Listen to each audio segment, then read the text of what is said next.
নমস্কার বন্ধুরা, শ্রাবণী রান্নাঘরে আপনাদের সবাইকে স্বাগত জানিয়ে প্রতিদিনের মতো আবারও একটা রান্নার ভিডিও নিয়ে আপনাদের সামনে চলে এসেছি। আজকের আমি আপনাদের পটল দিয়ে একটা ইউনিক রেসিপি বানিয়ে দেখাবো। আশা করি আপনাদের ভালো লাগবে। তার জন্য কিন্তু আমার পুরো ভিডিওটা আপনাদের দেখতে হবে। আর দেখা শুরু করার আগে একটা লাইক দেবেন, সুন্দর একটা কমেন্ট করবেন আর শেয়ার করতে ভুলবেন না। তাহলে চলুন আজকের আমি এই পটল দিয়ে কি বানাই সেটা আপনারা একবার দেখে নিন। রান্নাটা করার জন্য প্রথমে আমি এখানে দেখুন পটল নিয়ে নিয়েছি। আর পটলটা কিন্তু প্রথমে খুব ভালোভাবে খোসাটা ছাড়িয়ে নিতে হবে। খোসাটা আমি এখানে খুব ভালোভাবে ছাড়িয়ে নিয়েছি। তারপরে দেখুন কিন্তু এটাকে ধুয়ে খুব ভালোভাবে পরিষ্কার করে নিতে হবে। পটলটা কিন্তু এখানে আমি 4টে নিয়েছি। আমি এখানে অল্প পরিমাণে করছি, আপনারা চাইলে কিন্তু বেশি পরিমাণেরও করতে পারেন। দেখুন, আর আমি যে অল্প পরিমাণের করছি সেই জন্য কিন্তু সব কিছুই এখানে অল্প ব্যবহার করব। আপনারা যদি বেশি পরিমাণের করেন তাহলে সমস্ত কিছু একটু বাড়িয়ে দেবেন, তাহলেই কিন্তু হবে। এবারে পটলগুলো আমি এখানে দেখুন শিলের মধ্যে নিয়ে নিয়েছি। এইবারে শিলের মধ্যে নিয়ে পটলগুলোকে কিন্তু প্রথমে একটু থেতো করে নিতে হবে। এইভাবে নোড়া দিয়ে কিন্তু পটলগুলোকে এইভাবে একটু থেতো করে নেব। প্রথমে কিন্তু পটলগুলোকে এইভাবে আমাকে একটু থেতো করে নিতে হবে। আর আমি প্রতিদিনের মতো আপনাদের একটা কথাই বলবো যে প্লিজ আমার ভিডিওটা আপনারা টেনে টেনে দেখবেন না, পুরো ভিডিওটা দেখুন। আশা করি আপনাদের ভালো লাগবে। দেখুন, পটল কিন্তু থেতো করেও যে এত সুন্দর একটা রেসিপি হয় সেটা কিন্তু আপনারা না বানিয়ে খেলে বুঝতে পারবেন না। প্রথমে আমি এখানে দেখুন পটলগুলোকে একটু এইভাবে থেতো করে নেব। পটলটা আমি এখানে থেতো করে নিয়েছি। এইবারে দেখুন এর মধ্যে যে বড় বড় দানাগুলো আছে সেইগুলো কিন্তু এইভাবে বেছে বেছে একটু ফেলে দেব। আপনারা এই রেসিপিটা যদি একটু কচি পটল দিয়ে করেন তাহলে কিন্তু এটা খেতে বেশি ভালো হবে। আর এখানে যে এই যে পাকা একটু দানা বড় বড় কটকটে যে দানাগুলো আছে সেইগুলো কিন্তু আমি বেছে বেছে ফেলে দেবো। আর কচি যে নরম দানাগুলো আছে সেইগুলো কিন্তু রান্নায় ব্যবহার করা যাবে। সেই জন্য এইভাবে দানাগুলো আমি বেছে নেব। পটলটা থেতো করে পটলের মধ্যে যে পাকা দানাগুলো ছিল সেগুলো কিন্তু আমি এখানে বেছে নিয়েছি। আর অন্যদিকে দেখুন গ্যাসটা অন করে একটা কড়া বসিয়ে দিয়েছি। এইবারে আমি কড়ার মধ্যে দিয়ে দেব সর্ষের তেল। রান্নাটা কিন্তু আমি এখানে সর্ষের তেলে করব। আর আপনারা চাইলে যে কোনো রান্নার তেলে রান্নাটা করতে পারেন। তেলটা আমার এখানে দেখুন গরম হয়ে গেছে। এইবারে আমি তেলের মধ্যে দিয়ে দেব প্রথমে অল্প একটু গোটা গরম মশলা ফোড়নে দিলাম। গোটা গরম মশলাটা দিয়ে একটু তেলের মধ্যে নাড়াচাড়া করে নেব। এবারে আমি এর মধ্যে দিয়ে দেব অল্প একটু হিং, খুব সামান্য একটু হিং দিয়ে দিলাম। আর হিংটা দিয়ে কিন্তু বেশি ভাজবেন না, অল্প একটু হিংটা দিয়ে ভেজে নিতে হবে। এইবারে আমি এর মধ্যে দিয়ে দেব যে পটলটা আমি এখানে আগে থেকে থেতো করে রেখেছিলাম সেই পটলটা কিন্তু দিয়ে দিলাম। পটলটা দিয়ে এইবারে তেলের মধ্যে পটলটা কিন্তু একটু ভেজে নিতে হবে, যাতে কাঁচা পটলের যে একটা গন্ধ থাকে সেটা চলে যায়। আর এইভাবে কিন্তু গ্যাসটা লোতে দিয়ে পটলটা আমি একটু সময় ভেজে নেব। পটলটা আমার এখানে যতক্ষণে ভাজা হচ্ছে ততক্ষণ কিন্তু আমি এখানে একটা মশলা রেডি করে নেব। তার জন্য নিয়েছি মিক্সির জারটা। মিক্সির জারের মধ্যে আমি দিয়ে দেব প্রথমে অল্প একটু আদা। এখানে 1 ইঞ্চি মতো আদা এইভাবে একটু কুচি করে রেখেছি, সেই আদাটা আমি এখানে দিয়ে দিলাম। আর দেব আমি এখানে 2টো কাঁচা লঙ্কা। ঝালটা আপনারা কতটা খাবেন সেটা বুঝে কিন্তু কাঁচা লঙ্কাটা ব্যবহার করবেন। আর দেব আমি এখানে বেশ কিছুটা পরিমাণে কাজু বাদাম।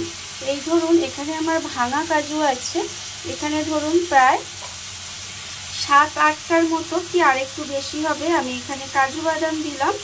আর এখানে দেব টক দই, এখানে কিন্তু 2 চামচ মতো টক দই দিলাম। দিয়ে এবারে একটু জল দেব, দিয়ে এটা কিন্তু খুব ভালোভাবে পেস্ট করে নিতে হবে। মশলাটা আমার এখানে রেডি হয়ে গেছে। মশলাটা কিন্তু আমি এখানে রেডি করে নিয়েছি।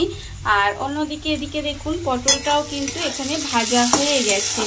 আর পটলটা ভাজার সময় কিন্তু নুন দেবেন না, নুনটা দিলে পটল থেকে জল বেরিয়ে যাবে, তাই নুন ছাড়াই কিন্তু পটলটা এইভাবে একটু ভেজে নিতে হবে। আর দেখুন এবার কিন্তু আমি এর মধ্যে দিয়ে দেব যে মশলাটা আমি এখানে পেস্ট করে রেখেছিলাম, সেই মশলাটা কিন্তু এর মধ্যে দিয়ে দেব।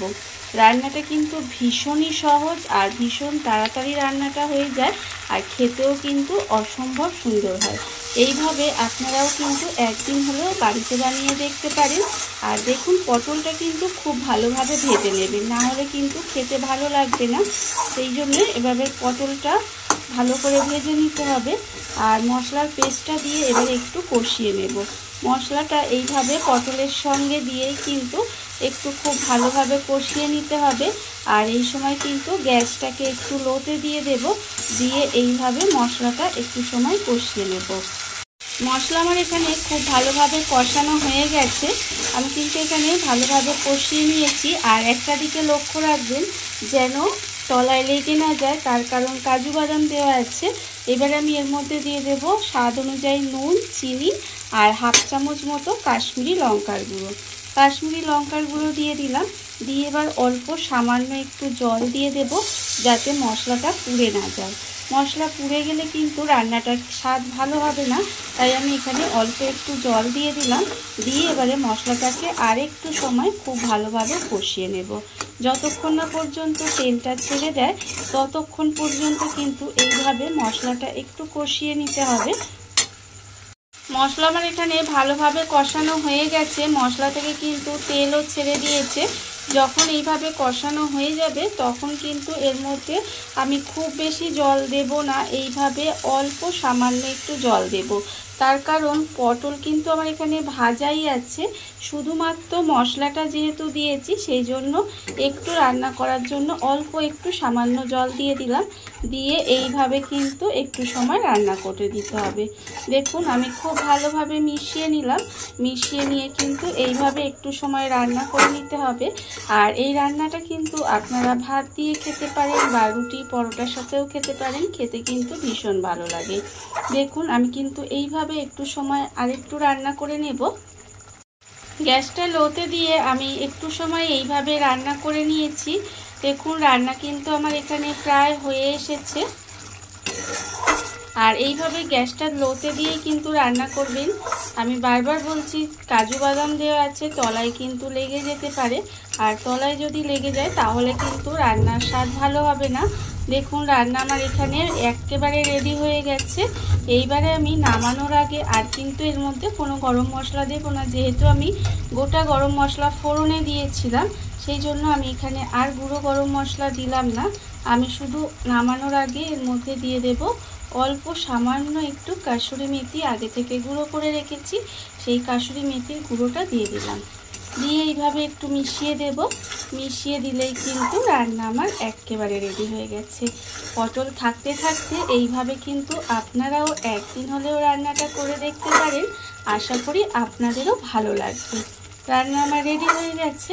দেখুন গরম ভাতের সাথে বা রুটির সাথে এরকম যদি একটা রেসিপি থাকে তাহলে কি আর কিছু লাগবে? আমার তো মনে হয় আর কিছুই লাগবে না। রান্না আমার একেবারে রেডি। এবারে গ্যাসটা অফ করে দেব আর আপনাদের পরিবেশন করে দেখাবো ঠিক কেমন হলো। দেখুন বন্ধুরা, বাড়িতে থাকা কত অল্প উপকরণে কত অল্প সময় কত সুন্দর একটা পটলের রেসিপি তৈরি হয়ে গেছে, আপনারা দেখতেই পেলেন। আর এটা কিন্তু খেতে অসম্ভব সুন্দর হয়।